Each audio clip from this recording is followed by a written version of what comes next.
guys, and welcome back to another Tweaker Man video. So one of my subscribers, now I can't remember his name, I'm really sorry, sent me this Allen Bradley cable.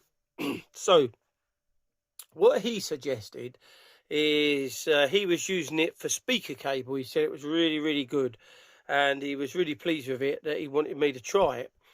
So here I have it. So I've been listening to it for over a week, and this is what it's made of. So it's a copper cable, and really it's a mains cable of some sort. It looks more like an industrial type of cable. So I wouldn't say that the conductors are oxygen-free copper. I'd say they're just a standard sort of copper, probably got quite a lot of tin content in the copper. It's got 4 conductors in this cable. So we've got a live and a neutral and an earth, and then we've got an additional black wire there. So what he'd done is he'd connected 2 of the wires together and the other 2 together. So that's what I did, and then I've tinned the ends of them, soldered them, the 2 together. And this has got a braid on this cable.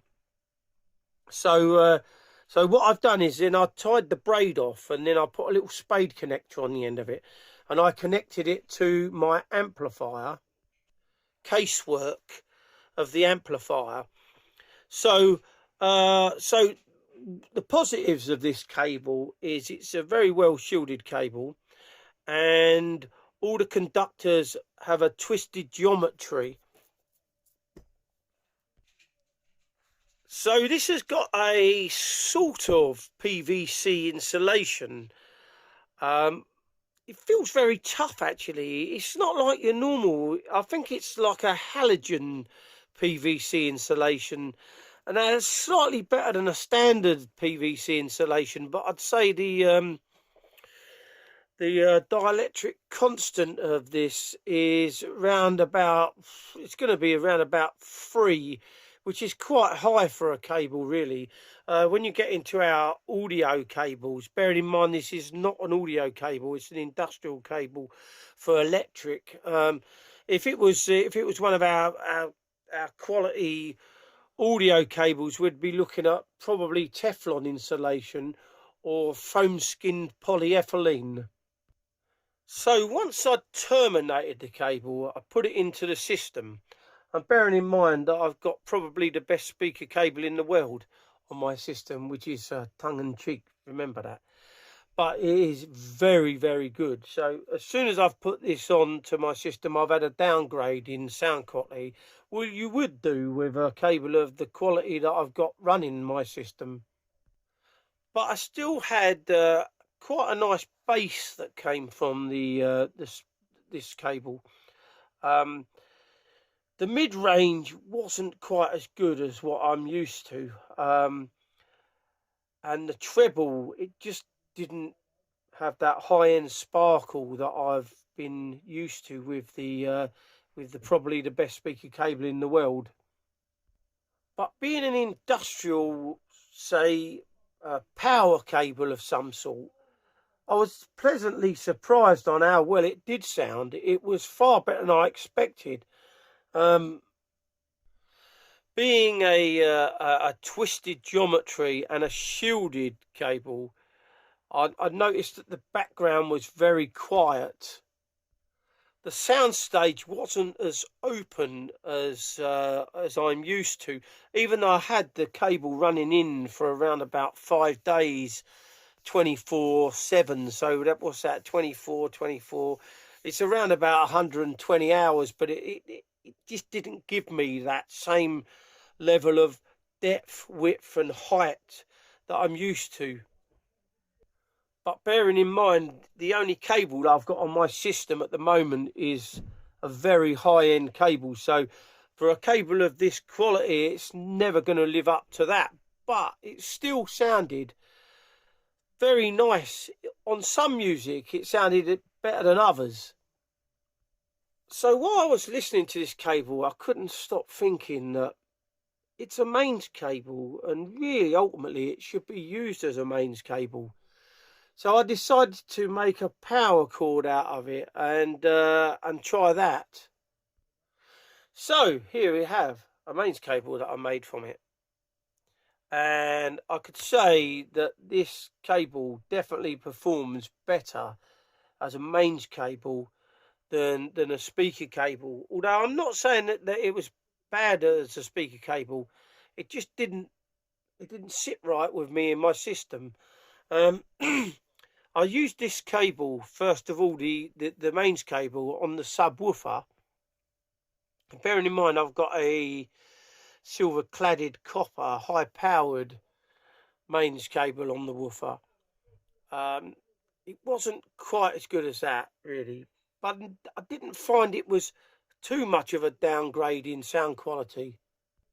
Then I put it onto the power amp.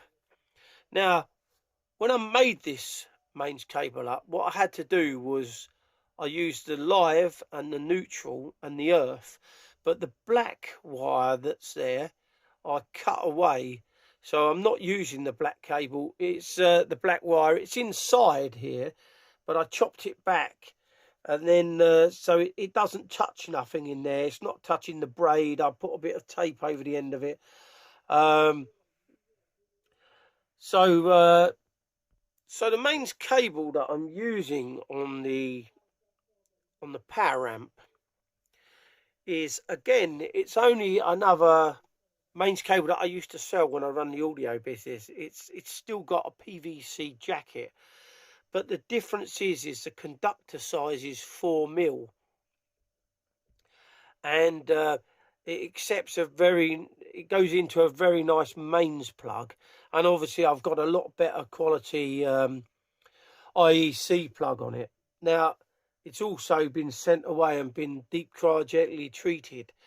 So I mean, it's very difficult for me to review things that are not quite as good. I almost feel like I'm being negative, but it's actually quite good as a mains cable. I've put a suppressor in the plug as well there, between the live and the neutral.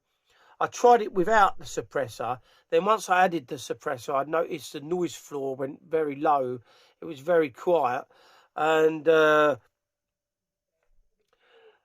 it was far better than without the suppressor in there.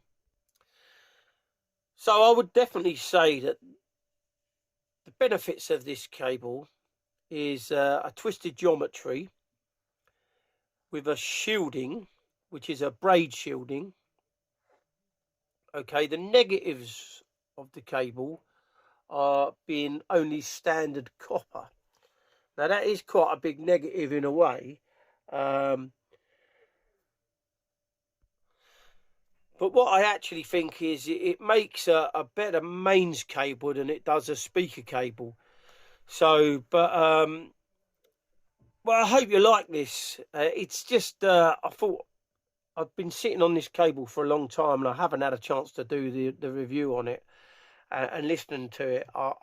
As I say, as a speaker cable, I wouldn't say it was terrible at all.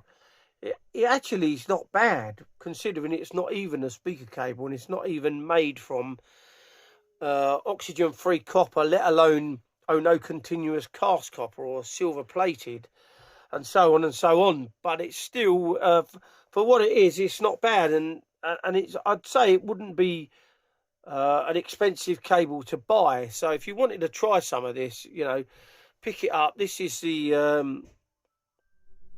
I don't know whether you can see that there. That is the model of this cable. And the guy that sent it to me, he really enjoys listening to this cable. He said it's really, really good in his system. And it didn't suit my system as well, but not to say that it's a poor cable in any means. It's not. I'm trying to. The problem is the sort of cabling I've got in my system is seriously good. So the only other cable, I don't have a lot of other cables to compare it to. So, but yeah, it's not too bad. So I think that's it for this video. As I say, it's very complicated, but um, all I've got to say is thanks for watching another Tweaker Man video. If you're new to the channel, don't forget to subscribe. Don't forget to give this video a like. Don't forget to press that notification bell so you're notified each time I upload a new video. And thanks for watching.